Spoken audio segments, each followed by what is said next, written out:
Hey guys, thanks for the interview. Really appreciate the opportunity. Look forward to working with you guys. So let's start the interview.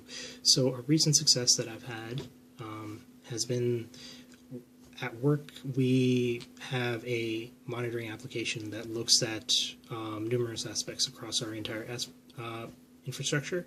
One of the things we look at is disk-based consumption. So we have actionable alerts as well as a warning alert, which is warrants investigation, but no real immediate action is urgently needed. So one of the changes that I made recently was, rather than just alerting on a static value for something that is actionable versus something that is just for tracking purposes, we now take into consideration the type of volume, how large the space is, and the rate of consumption. Instead of just alerting at, say, 85% or 95%, we look at whether or not this behavior is normal now. Like, does the system require a large chunk of space for a certain amount of time to perform a backup or something? And that has helped reduce a lot of the noise that we see within the monitoring system. Next question. There is a MySQL PHP-driven application that has become unresponsive. What steps do I take to investigate? So,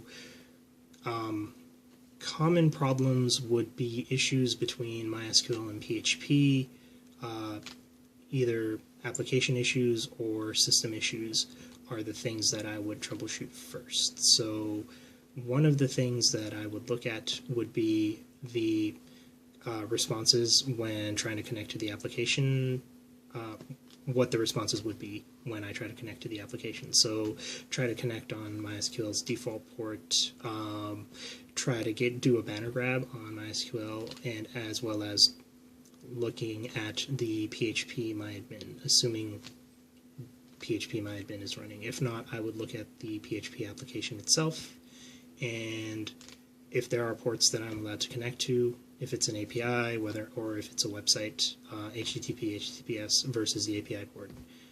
I would also look at the system logs to see if there might be a session problem or a resource contention problem. Common causes tend to be resource contention problems, so applications running out of memory, CPU spiking, causing a corresponding spike in I/O wait time, stuff like that. Next question. I have set up a website running Apache 2 on an Ubuntu system on EC2. The website address is sysadmin.translatorswithoutborders.org. And we already own the domain and have access to the registrar. So the next thing I would do is go into DNS management. So usually the registrar provides us with name servers, and I would add the records needed for the IP addresses to host names for sysadmin.translatorswithoutborders.org. I would set up a new record for that URL specifically, or for translatorswithoutborders.org to point to the new site content and wherever that's hosted. Next question. In Europe, data protection regulations make it illegal to delete a website visitor's data from system backups. True or false? I'm going to say this is true. Data retention is very important, and I don't know about Europe specifically, but the general guideline has been that we require this information in the event that we get a subpoena for it, or if there is a legal request made for an ongoing investigation of some sort. So I don't think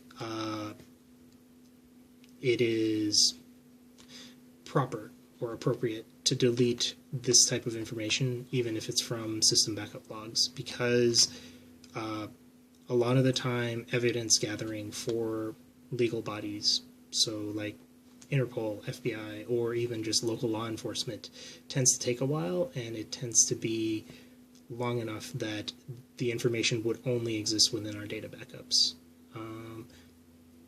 Those are all the questions. So thanks for the interview.